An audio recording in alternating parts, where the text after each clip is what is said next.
Olá pessoal, mais uma live papo reto aqui do Compliance Raiz. Boa noite, bom dia, boa tarde, seja lá a hora que você estiver assistindo essa live. Bem, sendo bem direta e reta aqui como eu gosto de ser, porque o tempo de todo mundo é precioso, então em respeito ao tempo de todo mundo, vamos logo direto ao ponto, né? Hoje mais cedo eu tive o atrevimento de fazer um lanche no McDonald's, né? Atrevimento porque a gente que tá acima do peso, a gente não pode dar esses luxos, né? Mas enfim, deixa eu só dar uma boa noite aqui. Miriam, boa noite. Adriana, Dani, Reninha, Ossânia, acho que é isso. Bem, então hoje mais cedo eu fui no McDonald's e me deparei com a seguinte cena, né? Tem aquele painel, você pede o pedido no caixa, ele te dá a boletinha ali do caixa com o número do seu pedido, e aí o teu pedido entra ali num painel, né, numa TV, um painel que fica ali no salão, e fica com as etapas de execução da preparação do teu lanche. E aí ele tava ali, né, fazendo, enfim, em preparação, acho que é em preparação, a expressão que tava lá, e na coluna do lado tinha os prontos. E aí, em determinado momento, o meu pedido passou para o pronto, só que o meu pedido não estava pronto. E ele demorou aí quase que uns 5 minutinhos para ficar pronto. Eu até questionei, né, uma das pessoas que estavam no balcão, falei, poxa, o meu pedido já está ali como pronto e ele não está pronto ainda. Eu continuo esperando, mas não fui muito ouvida. E aí, quem me segue aqui sabe que eu gosto de trazer vida real, total, para falar de compliance, para falar de controle, porque eu acho que assim encaixa melhor na cabeça de todo mundo, assim a gente começa a perceber que a avaliação de riscos e controles a gente faz o tempo inteiro se a gente quiser. É só a gente incutir isso na cabeça e começar a ter esse feeling de observar as situações sob essa ótica. E aí eu postei isso, né, nos stories hoje mais cedo, com o painel, e depois com o meu pedido, e eu ali no balcão e o pedido não estava pronto. E fiz a provocação. Se aquilo ali simplesmente tinha sido uma falha, né? O meu pedido tinha sido dado como pronto por uma falha, ou se aquilo ali poderia ser uma tentativa de burlar o sistema, o controle, um suposto controle de tempo de execução, de preparação do lanche entre o pedido e a entrega efetiva ao cliente. Afinal, a gente não pode esquecer que o McDonald's ele é um fast food, né? Então, como no conceito de fast food, o que se espera é que o cliente seja atendido rápido. E aí foi muito curioso, né, que eu botei esses stories e logo recebi algumas mensagens ali no direct e todas elas tinham a mesma opinião. E aí eu queria lançar aqui um pouquinho a opinião para ouvir a de vocês, né? Tendo em vista esse cenário que eu contei aqui, né, de um lanche ali, eu tava no McDonald's, para quem entrou depois, o meu pedido apareceu ali como pronto no painel, mas ele efetivamente foi entregue para mim quase 5 minutos depois. E aí a provocação que eu fiz era, isso aqui foi uma falha humana, né, alguém ali indicou meu pedido como pronto e ele por falha ele não estava, ou isso foi feito ali numa tentativa de burlar um controle. E aí eu queria ouvir um pouquinho de vocês aí, quem é que se habilita a dar uma opinião do porquê que você acha, se você acha que aquilo ali foi uma falha, se você acha que aquilo ali foi uma tentativa de burlar o controle. E aí por que a gente fala de controle, né? Uma das frentes de trabalho do compliance é implementar controles internos. Enquanto vocês vão pensando, enquanto alguém se engaja, eu vou dar um contexto aqui. Por que a gente fala tanto em controle em compliance? Porque tá no escopo de compliance criar controles internos. E por que isso, né? Você fala, pô, mas compliance não fala de desvio de conduta, enfim, mas por que criar controle em cima de processos? Porque quando você tem um ambiente de controle, você elimina um daqueles vérticezinhos do triângulo da fraude. Né? A fraude acontece quando você tem uma sensação de falta de controle maior na empresa. Então, quando você cria controle, você mitiga esse ímpeto da fraude. E naturalmente você mitiga também a possibilidade do fator falha humana, né? Somos humanos, todo mundo falha, normal.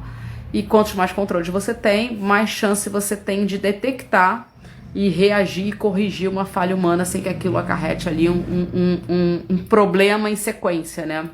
Um erro em cadeia. Mas vamos lá, algumas pessoas aqui se manifestaram, ficou bacana.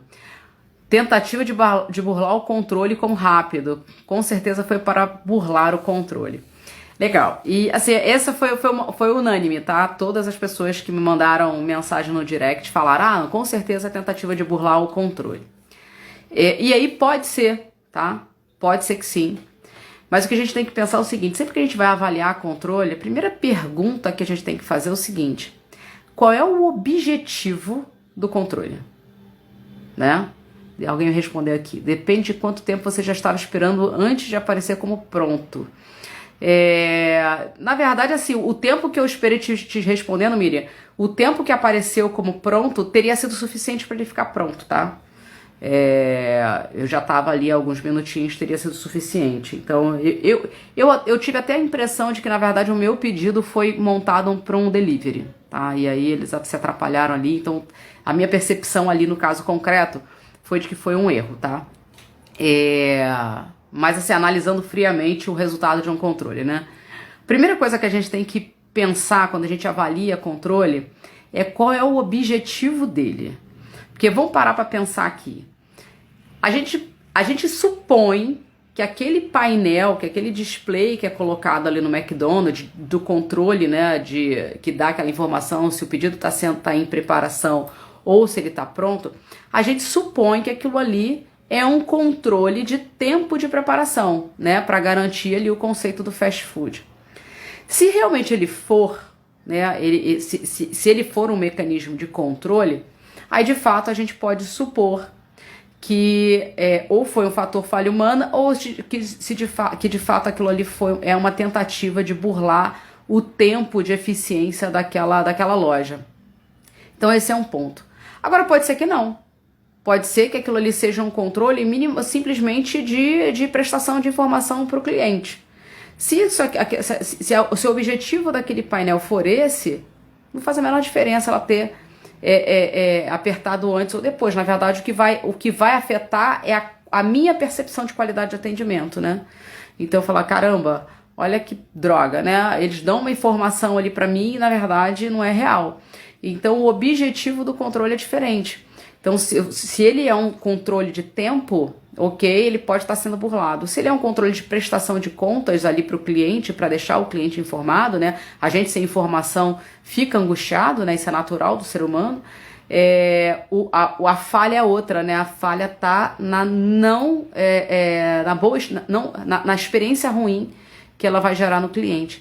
Então esse é o primeiro ponto, sabe? A gente tem que fazer essa análise crítica. Onde é que se quer chegar com esse controle? Qual é o objetivo dele? Para aí sim a gente começar a tentar depurar se os números que a gente extrai dele, se são característicos de uma falha ou se é de fato de uma tentativa de burlar o controle. Deixa eu voltar aqui que a galera se animou, botaram um monte de coisa. Eu achei super legal. Vamos lá. Miriam já tinha falado. Eu observaria alguns pedidos à frente. Então, Adriana, esse foi meu ponto. A minha percepção ali, em loco, foi de que se atrapalharam e colocaram o meu pedido num delivery.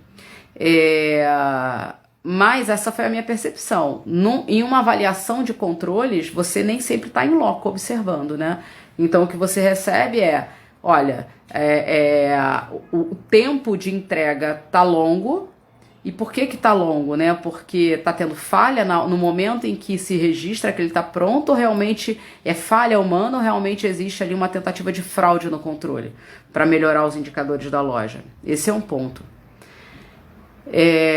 Rinaldo, burlar o controle para mostrar eficiência que não funciona. Esse é um ponto, é o que mais parece, né? Isso acontece em todos os McDonald's, com certeza eles têm um tempo para entregar. Fato. A gente conhecendo o contexto da empresa, a gente sabe que os controles do McDonald's são muito rígidos, né? De execução, de método, né? De montagem, enfim.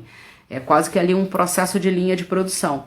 Então a gente imagina que, de fato, esse fator tempo seja um indicador muito sensível para a loja e que talvez eles tenham ali subterfúgios para maquiar, para melhorar esse indicador. Dani, já passei por muitas situações, muitas vezes, se fosse só o seu, poderia ser pontual, esse é um ponto bom. Adriana, esse é um fator a se observar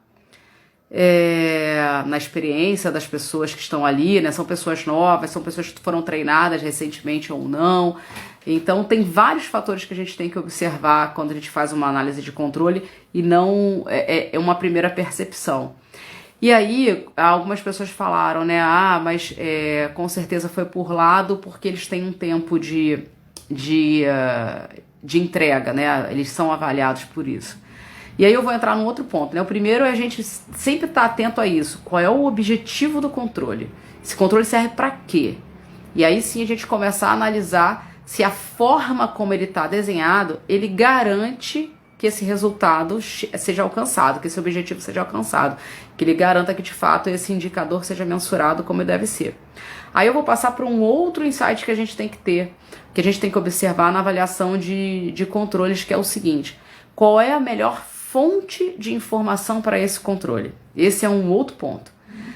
Porque pensa o seguinte: se você tem um controle que você quer mensurar exatamente o nível de eficiência de algumas pessoas, talvez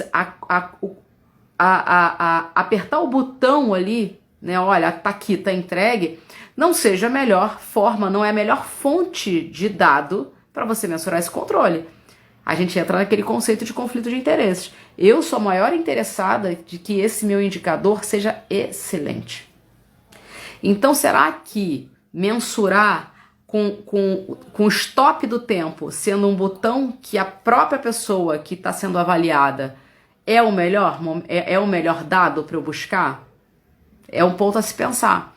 É mais ou menos quando a gente vai fazer teste de acesso a sistemas, né? Você vai avaliar se quem tem acesso aos sistemas precisa ter acesso, se a suspensão dos acessos estão sendo feitas de forma devida. Então, qual é a melhor fonte de informação para você fazer esse controle, esse batimento? Você precisa dos dados dos funcionários da empresa, dos que estão ativos, né? Para você saber se todo mundo que está com acesso ao sistema realmente tem que estar, ou se já deveria ter sido revogado. Aí eu te pergunto, qual é a melhor fonte para eu extrair essa informação e fazer esse batimento, fazer um teste? Com certeza, o sistema de folha de pagamento. Porque a chance de uma empresa estar pagando alguém que não deveria estar pagando, concorda que é muito, muito, muito baixa? É muito difícil que alguém tenha sido demitido e o processo de desligamento ali do sistema, da desativação daquele usuário no sistema de RH não tenha acontecido. Então, você buscar a melhor fonte da informação para garantir aquele controle, isso é uma outra coisa importante quando a gente vai implementar controles e avaliar controles. De onde é que vem essa informação, onde eu faço esse check para gerar o indicador de tempo de entrega, de preparação e entrega do lanche na loja. Sacaram? Como é que é sutil? Como é que a gente tem que ficar se perguntando o tempo todo, né? Essa é a melhor fonte? Eu não tenho uma situação de conflito ali, né? Esse dado serve para eu avaliar a eficiência daquela unidade, daquela equipe que está ali, que com certeza rola ali algum tipo de ranqueamento entre turnos, enfim, olha, no turno X demora mais, demora menos, deve existir algum controle desse tipo. Então você ter essa informação mensurada com base numa ação humana da própria pessoa que vai ser avaliada, você tem um risco desse controle ser burlado, sim. Então essa análise crítica que a gente tem que fazer. Deixa eu ver mais o que vocês colocaram aqui. Lu Ramos. Estou em projeto de compliance em condomínios. Difícil o entendimento sobre os controles necessários. Lu, você tem que pensar o seguinte. Você tem que primeiro... Você não olha controles antes de olhar processo. Então, primeiro você olha processo. Você identifica os gaps que esse processo... Ou seja, você olha o processo e olha o objetivo desse processo. Então você começa a fazer análise crítica, e aí não é só você não, tá? Isso é conversa com os executores. Porque quem mais reconhece gap de processo são as pessoas que executam. Elas mesmas falam, putz, aqui ó, sempre dá encrenca, porque as correspondências chegam e a gente não consegue distribuir nos escaninhos na hora, elas ficam aqui espalhadas, então eventualmente um morador pega a sua correspondência e sobe, e a gente depois fica sem saber se tudo que o porteiro assinou ali, deu um aceite de que recebeu, tá no escaninho ou não, ou se algum morador já passou e já levou. Então eu tô criando uma suposição aqui, tá? Tenho zero experiência em condomínios. Mas a gente tem que olhar o processo, a gente parte do processo para avaliar os gaps dele que podem afetar a entrega do objetivo dele, o alcance do objetivo dele, né? A entrega do resultado esperado. E isso é um trabalho de reflexão, de crítica, de conversa com os executores, tanto com os executores quanto os executores do processo que você está olhando, também como os executores do processo que recebe o input desse processo anterior. Né? Então o processo nada mais é do que você tem um input, você tem um processo que transforma aquela informação, aquele dado, aquele produto, e você tem um output diferente. Então você sempre recebe de algum lugar e você entrega para outro. Então às vezes você não consegue encontrar aqui o problema, talvez você consiga encontrar olhando o processo antecedente e o posterior. Você consegue olhar, vem cá, se esse input aqui chega errado, se esse input chega atrasado, como é que ele afeta? Ou se esse output sair errado, sair atrasado, sair de um jeito diferente, qual o impacto que ele gera no meu processo posterior? Então essa é essa análise holística que você tem que fazer. Então olha primeiro para os processos do condomínio, para aí sim você identificar quais são os gaps, quais são os riscos que ele tem e os possíveis controles mitigadores desses riscos. Vamos lá. Adriana, importante para o processo interno ou pela experiência do cliente? Exato. Foi essa leitura, né? Quando eu olho para aquele painel do McDonald's, eu não sei se aquele controle é para avaliar o tempo de preparo do lanche, ou se aquilo ali é um controle para dar informação para o cliente, para ele ficar menos ansioso, para de repente ele avaliar que dá tempo para ele ir no banheiro, que dá tempo dele atender o telefone, enfim. A gente quando tem informação, a gente fica menos... a nossa expectativa ali tem um tempo, né? Então a gente fica menos ansioso, a gente reclama até menos, né? Porque a gente sabe o que está acontecendo. Então talvez o objetivo daquele painel seja esse, melhorar a experiência do cliente. E aí o fato da falha humana ali, porque não seria uma fraude, né? Porque não teria porquê o pedido ter sido lançado para pronto se ele realmente não estava, se não fosse por falha humana, ele não afeta em nada um resultado tempo de preparo, indicador tempo de preparo. Ele afeta o objetivo experiência do cliente. Sacaram como é que é diferente? Entendeu? Então é essa leitura que a gente tem que fazer, essa análise crítica que a gente tem que fazer quando a gente avalia controles. Deixa eu ver se tem mais alguma coisa aqui. Não. Pessoal, essa live eu ia fazer bem rapidinha mesmo, porque a gente vai ter Jornal Nacional aí com um dos candidatos, né? Então acho que muita gente vai partir para assistir, e eu também, porque é importante a gente saber o que está acontecendo, é uma questão de responsabilidade, né? Infelizmente não dá pra gente falar que não gosta de política, né? A gente precisa olhar para a política, porque ela afeta a nossa vida. Mas era esse insight que eu queria deixar aqui. Eu tinha certeza que quando eu coloquei eu tinha certeza que quando eu coloquei nos stories essa pergunta, né, falha humana ou tentativa de burlar o controle, eu não tinha dúvida que a maioria das pessoas iam ter essa primeira leitura, tentativa de burlar o controle, porque é a primeira leitura que a gente faz de imaginar o objetivo do controle, né? A gente imagina que aquele painel ali é para mensurar o tempo entre compra do lanche e entrega efetiva dele, né? Quanto tempo de preparo aquela loja está tendo. A gente pressupõe isso, mas não necessariamente a gente está certo. Então, perguntar o objetivo do controle para quem é dono do controle é um fator super importante. Aliás, objetivo é tudo, né? Então você ter o objetivo, você precisa ter um objetivo do processo, você precisa ter um objetivo do controle, porque senão você não consegue trabalhar. Se você não conseguir extrair dos executores, dos donos do processo, dos donos do controle, qual é o objetivo deles, você não avança, você não consegue avançar, você fica girando.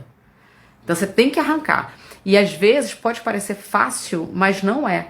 Às vezes as pessoas têm muita dificuldade de explicar o objetivo.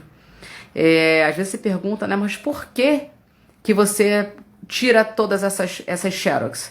E aí a pessoa vai falar assim, porque pediram para eu tirar.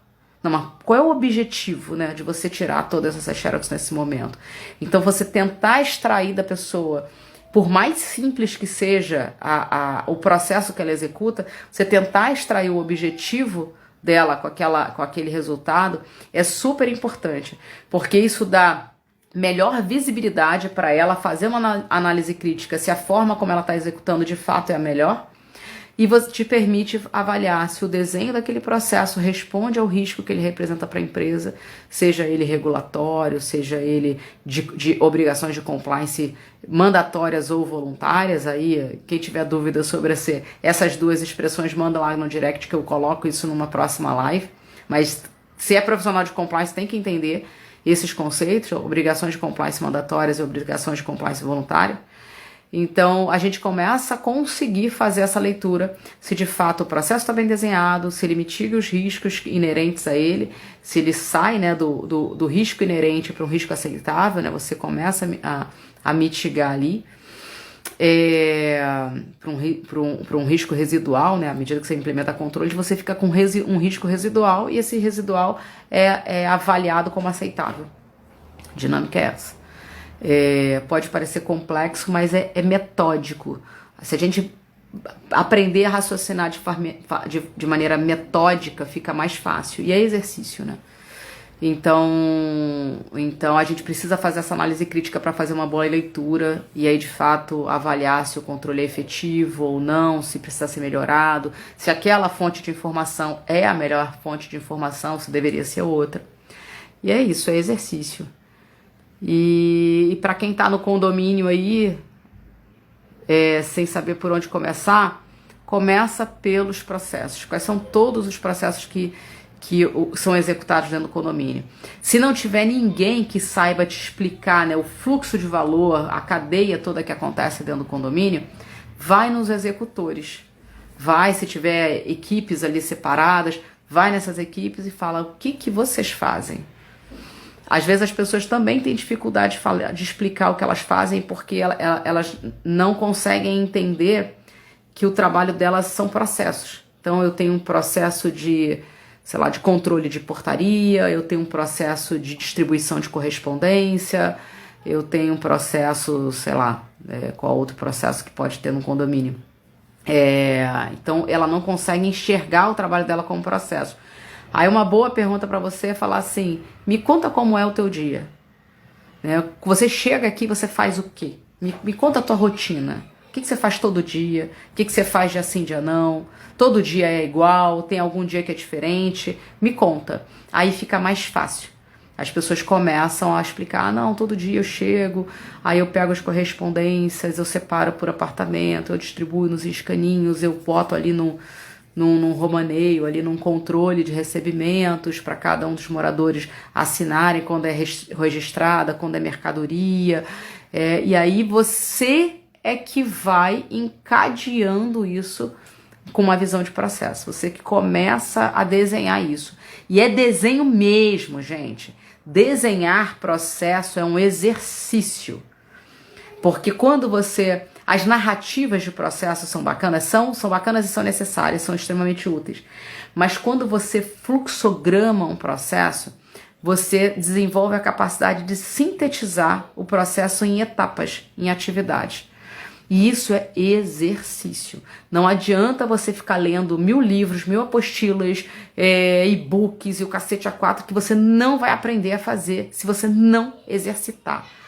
E aí, Cris, mas eu não estou trabalhando agora, eu ainda estou estudando. Desenha os processos da tua faculdade, desenha os processos da tua casa, mas faz esse exercício. Como é que é o meu processo de ir ao mercado fazer compras? Eu faço uma lista antes? Eu não faço? Eu separo material, eu separo dinheiro, eu separo bolsa para levar e não precisar pagar sacola. Começa a desenvolver esse raciocínio de processo, sabe? À medida que você vai exercitando isso, as coisas começam a fluir. E pesquisa processo na internet. Dia desses, um aluno meu queria mexer no Visage, que é uma ferramenta de fluxogramação de processos, né? Que eu particularmente gosto muito, acho que ela tem uma carinha bacana, é fácil de mexer. E aí foi muito curioso, né? Ele falou, pô, eu mandei um material muito bacana de uso do Visage, que tá público, tá? Material público, que eu falo, a internet é lugar de curioso. Mandei, eu falei, olha, esse material que eu já conheço, pode estudar por ele, que você vai desencanar, você vai começar a mapear. E aí, ele ainda assim, ele falou, pô, Cris, li, entendi todos os conceitos, entendi como é que funciona, mas ainda empaco, né? Ainda paro aqui na segunda caixinha. Eu falei, você vai fazer o mesmo exercício. Busca no Google lá, fluxograma de processo, de faculdade, joga, porque tem muita coisa que tá pública. E aí fazendo com ele, eu falei, vamos jogar aqui. A gente tava numa aula viva, eu falei, vamos jogar aqui, vamos tentar achar. A gente achou um monte de processo, de fluxograma de processo de uma faculdade, eu acho que de Santa Catarina. Tudo material público. E para nossa sorte, tudo desenhado no Visage. Eu falei, agora você vai olhar aqui. Aí tinha lá processo de matrícula, processo de trancamento de matrícula. Eu falei, são processos que a gente conhece no dia a dia, né? Porque todo mundo aqui já estudou, já esteve na escola, tem filho, já passou por esses processos. Só que aí você passa como agente do processo, né? Você não parou para analisar como é que aquele processo funciona. Eu falei, começa a olhar isso aqui, ó. Vê como é que tá escrito o desenho desse processo. Falei, faz esse exercício aqui de pensar como é que funciona, como é que você chega na secretaria de uma escola, de uma faculdade, faz uma matrícula e agora olha como é que ele tá desenhado. E aí, poucos dias depois, ele falou, cara, como é que clareou minhas ideias, como é que eu comecei a ter insight, como é que eu comecei a sair do zero. Então é isso, é exercício, não tem milagre, sabe? É prática, não tem reme-reme, mimimi, teorização excessiva. Aliás, eu acho que a maior merda que acontece no mercado de compliance é o excesso de teorização. Porque é tanta teoria que jogam na cabeça, principalmente quem tá começando, que o recado que deixa é tipo, putz, eu não vou aprender isso tudo nunca. É coisa pra caramba. E você tem que ir uma coisa de cada vez, que aí as coisas vão começar a fluir. E vão ser mais fáceis do que a teoria parece te mostrar, sabe? Parece até que, às vezes eu vejo alguns livros de compliance, a sensação que eu tenho é que eu falei, cara, vocês estão querendo animar ou desanimar quem tá lendo isso aqui? Tem muito manual de compliance que eu leio, olha que eu já tenho mais de 16 anos de carreira em compliance, sempre dentro de empresa, ininterruptamente nesse período todo. Eu leio e falo, cara, até eu já voltei para ler o capítulo que eu falo, deixa eu ler de novo, porque tá complexo isso aqui. Bem, mas era esses insights que eu queria deixar. Fernanda, salvo sim. Vai ficar salva lá no feed, daqui a pouco tá lá, tá bom? E era isso, pessoal, o que eu tinha de recado para deixar hoje. Quando for avaliar o controle, olha para o objetivo do controle e faz uma análise crítica se a fonte de informação daquele controle ou da fonte das informações, os executores daquele controle são as melhores opções. Porque você pode ter uma fonte de informação que faça o controle ser falho ou passível de fraude, e você pode ter executores desse controle que também podem ter um conflito de interesses ali na execução daquele controle, porque no final do dia aquele controle avalia o próprio trabalho dele. Então pensa naquela máxima, ó, quem executa não revisa, quem revisa não checa, não aprova. Sacaram? Então, ter esses conceitos muito claros na cabeça são indispensáveis para você trabalhar com compliance, com implementação de controles, com avaliação de riscos e Compliance é um sistema de gestão de riscos. Nunca esqueçam disso. Compliance não é programa de ética, compliance não é programa de integridade, não é porra nenhuma disso. Compliance é um sistema de gestão de riscos. Tudo que você olha em compliance é risco no final do dia que você está olhando. E é esse discurso que as empresas compram, é esse discurso que faz o teu trabalho em compliance escalar, tá? Você não consegue ascensão na carreira, você não consegue escalar o compliance se você não entender compliance sobre a ótica de risco. Porque risco toda empresa tem e não quer ter. Beleza?